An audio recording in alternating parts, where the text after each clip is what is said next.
Okay, Maharaja is a fantastic movie. अगर तुमने अब तक नहीं देखी है so just watch. And in simple, Maharaja की काफी वीक स्टोरी है, या तुमने सही सुना, but its execution make its great, specially its story telling structure, जो कि काफी यूनिक है और यही तुम्हें एंड तक हुक करके रखता है। इसके अलावा there is a term called MacGuffin, जो कि स्टोरी को इंटेंस और थ्रिलिंग बनाता है। तो in term of story telling structure, इसको नॉन लीनियर वे में लिखा गया है, मतलब पास्ट और फ्यूचर को साथ में दिखाया गया है, जिससे तुम्हें ये पता नहीं लगता कि स्टोरी पास्ट में सेट है या फिर फ्यूचर में। और इसको इस तरह से एग्जीक्यूट किया गया है जो कि एंड में आते आते हर चीज को क्लैरिफाई कर देती है।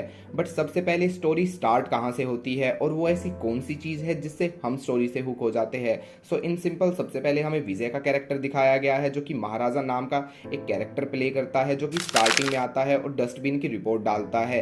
और धीरे धीरे हमें पास्ट की स्टोरी भी दिखाई जाती है कि पास्ट में उसके वाइफ और उसकी बच्ची को एक ट्रक एक्सीडेंट के थ्रू मार दिया गया है। इसमें जो वो डस्टबिन है उसकी वजह से उसकी बच्ची बच जाती है, जो कि उसके लिए काफी इंपॉर्टेंट है। इसका उसमें लक्ष्मी नाम रखा गया है, और जिस तरह से वो लक्ष्मी को प्रेजेंट करता है और सेब के साथ, मतलब अपनी हाथ की सेब के साथ दिखाता है, वो भी काफी इंटरेस्टिंग है। इसके अलावा यहाँ पर उसकी अलग अलग कैरेक्टरिस्टिक्स को भी दिखाया गया है महाराजा की, कि कैसे वो किसी भी चीज को जब पकड़ लेता है तो उसको छोड़ता नहीं है। यहाँ पर बेसिकली एक पुलिस स्टेशन का सीन है जहाँ पर वो पुलिस स्टेशन की दीवार को पकड़ लेता है और वहां पर वो सारी की सारी चीजें नीचे गिर जाती है। इसी तरह स्टोरी आगे बढ़ती है और बीच बीच में कुछ फन एलिमेंट भी है। मतलब यहाँ पर जो एक चोर है उसका नाम यहाँ पर पुलिस रखा गया है, जो कि कुछ फनी सिचुएशंस भी क्रिएट करता है। So in starting in story telling structure मैंने कहा था कि इसमें मैकगैफिन का यूज किया गया है। सो मैकगैफिन बेसिकली वो सब्सटेंस होता है जिसके थ्रू स्टोरी कंटिन्यू की जाती है, जिस ऑब्जेक्ट के अराउंड स्टोरी रिवॉल्व करती है, उसको मैकगैफिन कहते हैं। इन सिंपल, मैकगैफिन वो चीज है जिससे कहानी किसी ऑब्जेक्ट के थ्रू आगे बढ़ती है। और अलग अलग मूवीज में आपको मैकगैफिन के काफी अलग अलग एग्जाम्पल देखने को मिल जाएंगे। जैसे मार्वल में आपको इन्फिनिटी स्टोन का एग्जाम्पल मिल जाएगा,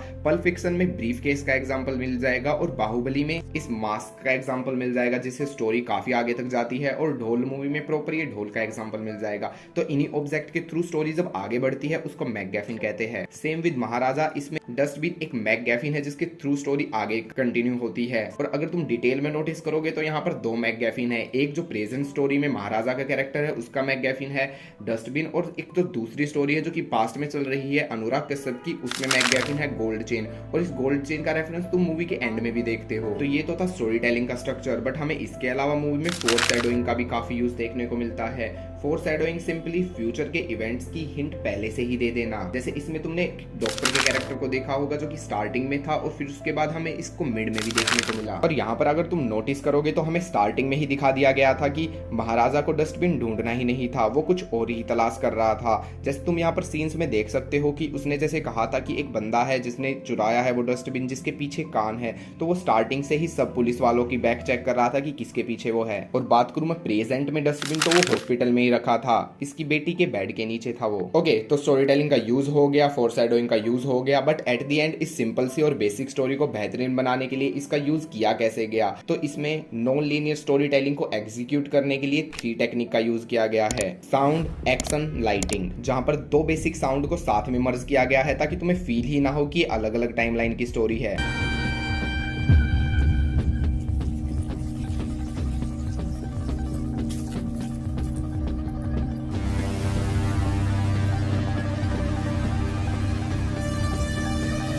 एक्शन में बेसिकली एक लोकेशन पर जो एक्शन होता है वही इन मर्ज करके दूसरी लोकेशन पर दिखाया गया है। जैसे ये पैर की पट्टी वाला सीन तुम देख सकते हो। इसके अलावा लाइटिंग की बात करूं तो जैसे यहाँ पर रात में स्टोरी दिखाई गई है, नाइट और ऑरेंज कलर की लाइटिंग यूज की गई है। सेम ये अनुराग कश्यप के प्लेस पे भी हो रही होती है, तो यहाँ पर तुम्हें पता ही नहीं चलता कि ये अलग अलग टाइमलाइन है और बेसिकली अलग अलग साल चल रहे हैं। इस सब के बाद एक चीज जो इस मूवी को अलग ही वे में बेस्ट बनाती है, इट्स परफॉर्मेंस और acting. Vijay Sethupathi is so convincing in this role. वो पीड़ा, वो दर्द उनके चेहरे पर काफी नेचुरली झलक रहा था, और जब वो सीन को परफॉर्म कर रहे थे उसके बीच के पोज और इमोशन काफी अच्छी तरह से दिख रहे थे।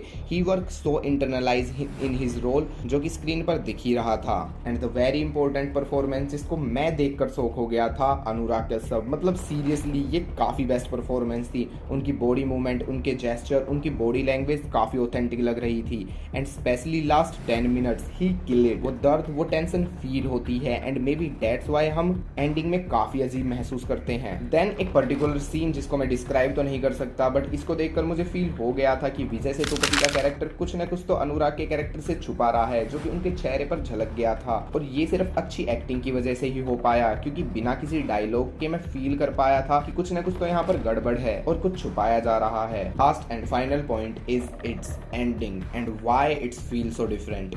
सो महाराजा की एंडिंग में तुम बेसिक 3 इमोशंस फील करोगे, सैड, सेटिस्फैक्शन, वियर्ड। और ऐसा ही और शायद थोड़ा सा अलग तुमने ओल्ड मूवी में भी फील किया होगा, जिसमें sad, weird and seriously disturbing feel होगा। एंड इन महाराजा सैड तुम फील करोगे क्योंकि सेल्वम जिसके लिए हर चीज करना चाहता था, उसके पैरों में दुनिया जहां की खुशी देना चाहता था, उसी को वो खून से रंग देता है। सेटिस्फाइंग कि जिसने उसका रेप किया उसको मार डाला और सेल्वम को भी की सजा मिल गई। और वियर्ड क्योंकि ये सब देखना और होना बहुत अजीब था। और इसी वियर्ड फीलिंग पर ये मूवी एंड हो जाती है।